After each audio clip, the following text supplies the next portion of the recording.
So come on guys, let's eat the kakanin. So I'm sure everybody knows this. This is kutsinta with cheese. Cheese lang guys. Hindi grated coconut yung pinili ko. Kasi mas gusto cheese. Gusto ng mga anak ko yung may cheese. Ayan. So tapos ito yan, kutsinta. Tapos ito, sabi nila daw, tupaw. Putupaw.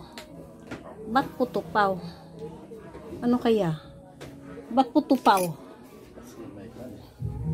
Puto na paimpaw. Alam ko lang yung puto eh. Ito, puto na may paw. Bakit?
Sige, come on guys, kain na tayo.